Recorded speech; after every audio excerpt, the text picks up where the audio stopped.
Hello guys, welcome back to our YouTube channel Neeraja designer. ఈ frock customer కోసం అయితే design చేసాము. సో మీకేమైనా కస్టమైజేషన్స్ కావాలి అంటే మా నుంచి బయోలో ఉన్న వాట్సాప్ నెంబర్కి మెసేజ్ చేయండి and place your order.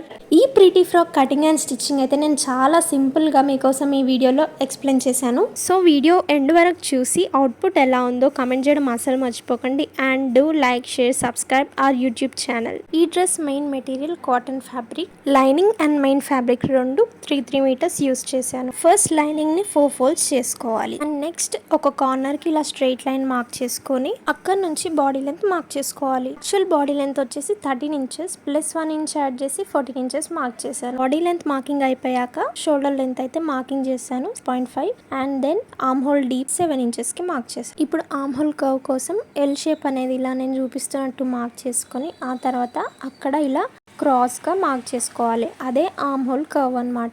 So ఇది వచ్చేసి బ్యాక్ ఆర్మ్ హోల్ కర్వ్. దీని తర్వాత ఒక 1/2 ఇంచ్ లోపలికి ఆర్మ్ హోల్ కర్వ్ మార్క్ చేసుకోవాలి. ఈ మార్కింగ్ వచ్చేసి ఫ్రంట్ ఆర్మ్ హోల్ కి అన్నమాట. చూసారు కదా, ఇలా 1/2 ఇంచ్ అయితే వచ్చింది నాకు. ఇప్పుడు చెస్ట్ విడ్త్ మార్క్ చేసుకుందాము. 9.7 అయితే వచ్చింది నాకు. Total chest width divided by 4 చేస్తే వచ్చిన మార్కింగ్ అయితే మార్క్ చేసుకోవాలి. సేమ్ వేస్ట్ కూడా అంతే. Total waist round divided by 4 చేస్తే వచ్చిన మార్కింగ్ చేసుకోవాలి. ఇప్పుడు front and back dots stitching చేస్తాం కదా, సో దానికోసం ఇలా ఇక్కడ నుంచి 4 ఇంచెస్కి మార్క్ చేసుకొని ఆ మార్కింగ్ నుంచి అటువైపు అండ్ ఇటువైపు 1/2 ఇంచ్ మార్క్ చేసుకోవాలి. సో దట్ మనకి డాట్ కోసం వచ్చేస్తుంది. అండ్ ఇక్కడ మధ్యలో మార్క్ చేస్తాం కదా 4 ఇంచెస్కి, అక్కడ నుంచి 4 ఇంచెస్ లెంత్ అనేది ఇలా మార్క్ చేసి స్కేల్తో ఇలా జాయిన్ చేసేసుకోవాలి. అండ్ ఆ మార్కింగ్స్ ఇలా పక్కకి ఇంకో 2 మార్కింగ్స్ అయితే చేసాం కదా, ఇలా జాయిన్ చేసేసుకుంటే మనకి ఫ్రంట్ అండ్ బ్యాక్ డాట్స్ కోసం అయితే మార్కింగ్ అయిపోతుంది. డాట్స్ కోసం ఇక్కడ 1.5 ఇంచ్ అయితే వచ్చింది నాకు. సో ఆ 1.5 ఇంచ్ వేస్ట్ విడ్త్ పక్కన మార్క్ చేసేసుకొని ఈ మార్కింగ్ నుంచి చెస్ట్ విడ్త్ వరకు ఒక జాయింట్ అయితే చేసేసుకోవాలి. ఎక్స్ట్రా స్టిచ్చింగ్ కోసం 1.5 ఇంచ్ ఆర్ 2 ఇంచెస్కి మార్క్ చేసుకోవాలి. సో చూసారు కదా, ఇక్కడ నేను ఎక్స్ట్రా మార్కింగ్ అయితే చేసేసాను. అండ్ దాని తర్వాత ఇక్కడ కార్నర్కి హిప్ దగ్గర 1 inch up side cross mark చేసుకోవాలి. ఇప్పుడు షోల్డర్ దగ్గర షోల్డర్ విడ్త్ అయితే మార్క్ చేసుకుందాము. షోల్డర్ విడ్త్ 3.5 అయితే మార్క్ చేస్తున్నాను. చూడండి, ఇలా 3.5 ఇంచెస్కి మార్క్ చేశాను. బికాస్ నాకు యాక్చువల్ అవుట్పుట్ వచ్చేసి 2.5 కావాలి. సో 1 ఇంచ్ ఎక్స్ట్రా యాడ్ చేసి 3.5 మార్క్ చేసి అక్కడ నుంచి డౌన్ మార్క్ కూడా చేసుకోవాలి. సో ఈ మార్కింగ్స్ అన్ని కటింగ్ చేసేసుకోవాలి. అండ్ షోల్డర్ దగ్గర ఇక్కడ షోల్డర్ విడ్త్ దగ్గర ఇలా కట్ కూడా పెట్టేసుకోవాలి. బ్యాక్ నెక్ డిప్ 3 ఇంచెస్కి పెట్టేసి ఇలా కర్వ్ షేప్ మార్క్ చేసేసుకొని బ్యాక్ నెక్ కూడా కటింగ్ చేసేసుకుంటే బ్యాక్ బాడీ పార్ట్ కూడా రెడీ అయిపోతుంది. ఇప్పుడు ఫ్రంట్ నెక్ డిజైన్ ఎలా మార్క్ చేసుకోవాలో చూపిస్తాను. క్యాన్వాస్ పేపర్ని 1 ఫోల్డ్ చేసుకొని నెక్ డీప్ మార్క్ చేసుకోవాలి. సో నేను ఇక్కడ 5.5 అయితే ఫ్రంట్ నెక్ డీప్ పెట్టాను.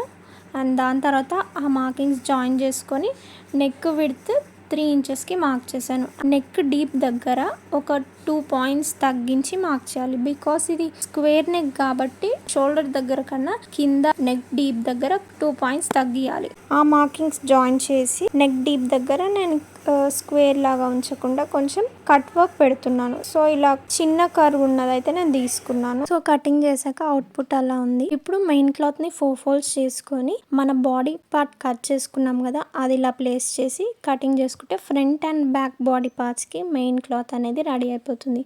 ఇప్పుడు స్లీవ్స్ కటింగ్ కోసం మనం ఆల్రెడీ కట్ చేసి పెట్టుకున్న మెయిన్ బాడీ పార్ట్కి ఆర్మ్ హోల్ రౌండ్ అనేది చెక్ చేసుకోవాలి. సో 10 వచ్చింది.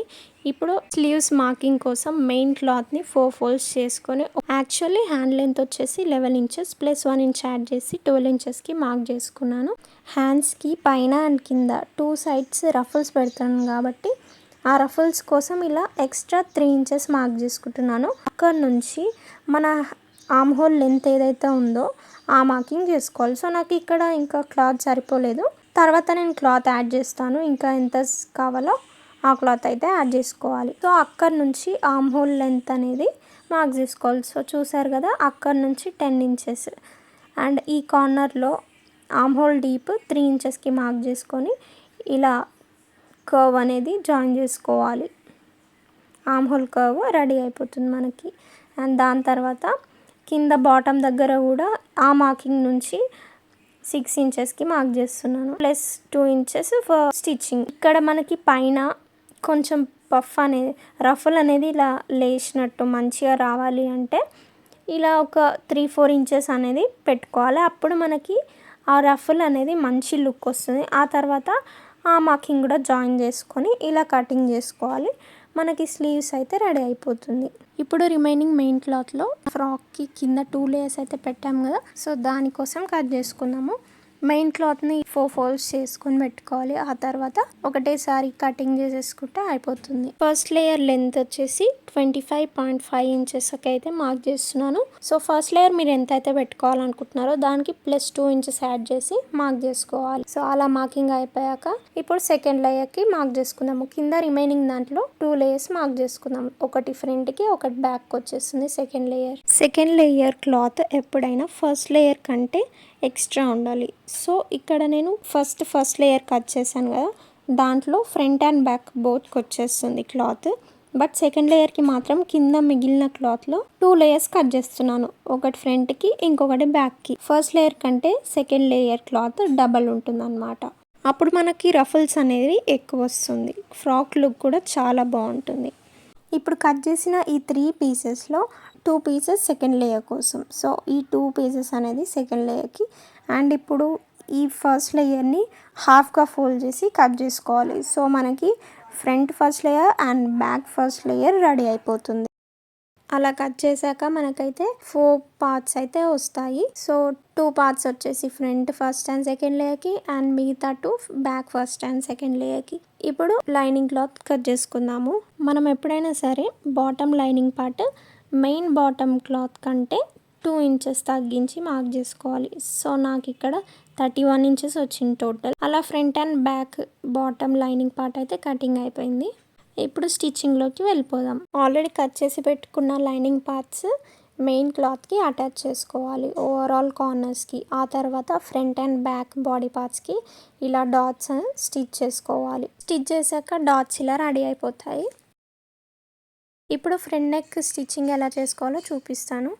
ఆల్రెడీ కట్ చేసి పెట్టుకున్న ఆ క్యాన్వాస్ పేపర్ని ఒక లైనింగ్ పార్ట్కి అటాచ్ చేసుకొని ఇలా ఫ్రంట్ బాడీ పార్ట్కి మధ్యలో ఒక స్టిచ్ వేసుకొని పెట్టుకోవాలి. ఆ తర్వాత మనం కట్ చేసుకున్న డిజైన్ మీద స్టిచ్ అనేది వేసుకోవాలి. కట్ వర్క్ దగ్గర కర్వ్స్ ఉన్నాయి కదా, అక్కడ చాలా కేర్ఫుల్గా మెల్లమెల్లగా అడ్జస్ట్ చేసుకుంటూ స్టిచ్ వేసుకోవాలి. అప్పుడే మనకి నీట్ అవుట్లుక్ అయితే వస్తుంది. చూసారు కదా ఫినిషింగ్ అయితే ఎలా ఉందో. ఫ్రంట్ బాడీ పార్ట్ స్టిచ్చింగ్ అయితే అయిపోయింది. దాని తర్వాత బ్యాక్ బాడీ పార్ట్ స్టిచ్చింగ్ చేసుకుందాము. ఇక్కడ నేను చూపించినట్టు నెక్ స్టిచ్ చేసుకొని ఎక్స్ట్రా క్లాత్ అంతా కట్ చేసి దాన్ని రివర్స్ చేసుకొని నెక్ స్టిచ్చింగ్ కూడా కంప్లీట్ చేసుకోవాలి. అండ్ దాని తర్వాత లైనింగ్ పార్ట్ అండ్ మెయిన్ క్లాత్ని ఓవరాల్ కార్నర్స్కి అటాచ్ చేసుకోవాలి. సో ఇలా అటాచ్ అయిపోయాక front and back body parts ఇలా ఒకదాని మీద ఒక షోల్డర్స్ పెట్టి స్టిచ్ చేసుకుంటే షోల్డర్ స్టిచ్చింగ్ కూడా అయిపోతుంది. ఇప్పుడు రఫుల్ స్లీవ్ స్టిచ్చింగ్ కోసం మనం స్టిచ్ చేసి పెట్టుకున్న బాడీ పార్ట్స్ని ఇలా ప్లేస్ చేసి కట్ చేసుకున్న స్లీవ్స్ని ఒక కార్నర్ నుంచి ఇలా ఆర్మ్ హోల్కి స్టిచ్ వేసుకోవాలి. ఇలా నేను చూపించిన వరకు ఆ హాఫ్ వరకు మాత్రమే స్టిచ్ వేసుకోవాలి. అండ్ దాని తర్వాత ఇంకో సైడ్ కూడా ఆర్మ్ హోల్కి సేమ్ అలానే కార్నర్కి పెట్టి ఆ కార్నర్ నుంచి నేను చూపించిన వరకు స్టిచ్ వేసుకోవాలి. సో మనకి ఈ గ్యాప్లో స్టిచ్ అనేది లేకుండా ఉంటుంది, అక్కడ రఫుల్స్ అయితే స్టిచ్ చేసుకోవాలి. సో అలా స్టిచ్ చేశాక రఫుల్స్ ఇవి ఎలా పెట్టుకోవాలో చూపిస్తాను. మనం అలా స్టిచ్ చేశాక గ్యాప్ అయితే ఉంది కదా, ఆ గ్యాప్లో చిన్న చిన్నగా మనకు ఎంతైతే క్లాత్ మిగిలిందో ఆ క్లాత్ని చిన్న చిన్న ఫోల్డ్స్ చేసుకుంటూ స్టిచ్ అనేది వేసుకోవాలి. అప్పుడు మనకి చాలా నీట్ ఫినిషింగ్, చాలా ప్రిట్టీగా ఆ రఫుల్ స్లీవ్స్ అనేది టర్న్ అవుట్ అవుతుంది. So this is the final output. చూసారు కదా ఎంత బాగా టర్న్ అవుట్ అయిందో స్లీవ్స్. ఈ స్లీవ్స్ బాటమ్ స్టిచ్చింగ్ అనేది మన ఛానల్లో ఆల్రెడీ ఒక వీడియో ఉంది, చూడని వాళ్ళు వెళ్ళి దాంట్లో చూసేయండి. ఇప్పుడు బాటమ్ లైనింగ్ పార్ట్ ఎలా స్టిచ్ చేసుకోవాలో చూపిస్తాను. ఆల్రెడీ కట్ చేసి పెట్టుకున్న బాటమ్ లైనింగ్ పార్ట్ని మెయిన్ బాడీ పార్ట్కి ఇలా నేను చూపించినట్టు ప్లేస్ చేసి ఫోల్డ్స్ అనేది పెట్టుకొని స్టిచ్ వేసుకోవాలి.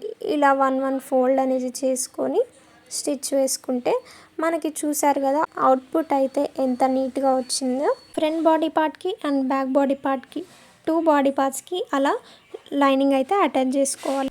మనం కట్ చేసి పెట్టుకున్న 2 లేయర్స్ అయితే ఉన్నాయి కదా, ఆ లేయర్స్ అన్నిటికీ కార్నర్స్కి ఇలా 2 ఫోల్డ్స్ చేసుకొని కార్నర్స్కి స్టిచ్ వేసుకోవాలి. ఇలా స్టిచ్ అయిపోయాక ఫస్ట్ లేయర్కి ఇలా సెకండ్ లేయర్ని చిన్న చిన్న ఫోల్డ్స్ పెట్టుకొని స్టిచ్ చేసేసుకోవాలి. చూడండి, నేను చిన్న చిన్న ఫోల్డ్స్ పెట్టి రఫుల్స్ అయితే స్టిచ్ చేసేసాను. సో అవుట్లుక్ అయితే ఇలా వచ్చింది. సేమ్ ఫస్ట్ లేయర్ కూడా మెయిన్ బాడీ పార్ట్కి అలానే చిన్న చిన్న రఫుల్స్ అయితే పెట్టి అటాచ్ చేసుకోవాలి. అలా బాటమ్ స్టిచ్చింగ్ అయిపోయినాక లోపల లైనింగ్ని ఇలా కార్నర్కి 2 ఫోల్డ్స్ చేసుకొని స్టిచ్ వేసుకోవాలి. ఈ 2 లేయర్ రఫుల్ స్టిచ్చింగ్ మీకు అర్థమైందని అనుకుంటున్నాను. ఏమైనా డౌట్స్ ఉంటే కమెంట్ చేయండి. రఫుల్ స్టిచ్చింగ్ అవుట్పుట్ అయితే చాలా బాగా వచ్చింది. ఇప్పుడు ఓవరాల్ సైడ్ స్టిచ్చింగ్ కోసం ఫస్ట్ అయితే మనము మెయిన్ క్లాత్ని స్టిచ్ చేసుకోవాలి. ఒక 2 ఫోల్డ్స్ చేసుకొని స్టిచ్ చేసుకోవాలి. సో ఇలా 2 ఫోల్డ్స్ చేసుకొని ఆ హిప్ దగ్గర నుంచి బాటమ్ వరకు స్టిచ్ వేసుకోవాలి మెయిన్ క్లాత్. ఆ తర్వాత మెయిన్ క్లాత్ని లోపలికి పెట్టేసి ఈ లైనింగ్ పార్ట్కి స్టిచ్ వేసుకోవాలి. ఇక్కడ హ్యాండ్స్ నుంచి బాటమ్ లైనింగ్ వరకు స్టిచ్ వేసుకోవాలి. ఇలా హ్యాండ్స్ బాటమ్ నుంచి హిప్ వరకు ఒక స్టిచ్ వేసుకొని మెయిన్ క్లాత్ ఉంది కదా, ఆ మెయిన్ క్లాత్ని లోపలికి పెట్టేసి దాని మీద స్టిచ్ రాకుండా అక్కడ నుంచి జస్ట్ లైనింగ్ మీద వచ్చేలాగా స్టిచ్ వేసుకోవాలి బాటమ్ వరకు. అలా మనకి సైడ్ స్టిచ్చింగ్ అయితే అయిపోతుంది. ఓవరాల్ ఈ డ్రెస్ అవుట్పుట్ మీకు ఎలా అనిపించిందో కామెంట్ చేయడం అస్సలు మర్చిపోకండి. అండ్ లైక్ కొట్టడం అస్సలు మర్చిపోకండి. బికాస్ మీరు లైక్ కొడితేనే ఎవరికైనా స్టిచ్చింగ్ ఇంట్రెస్టెడ్ ఉన్న వాళ్ళకి యూట్యూబ్ అనేది మన వీడియోస్ సజెస్ట్ చేస్తుంది. Thanks for watching Neeraja designer.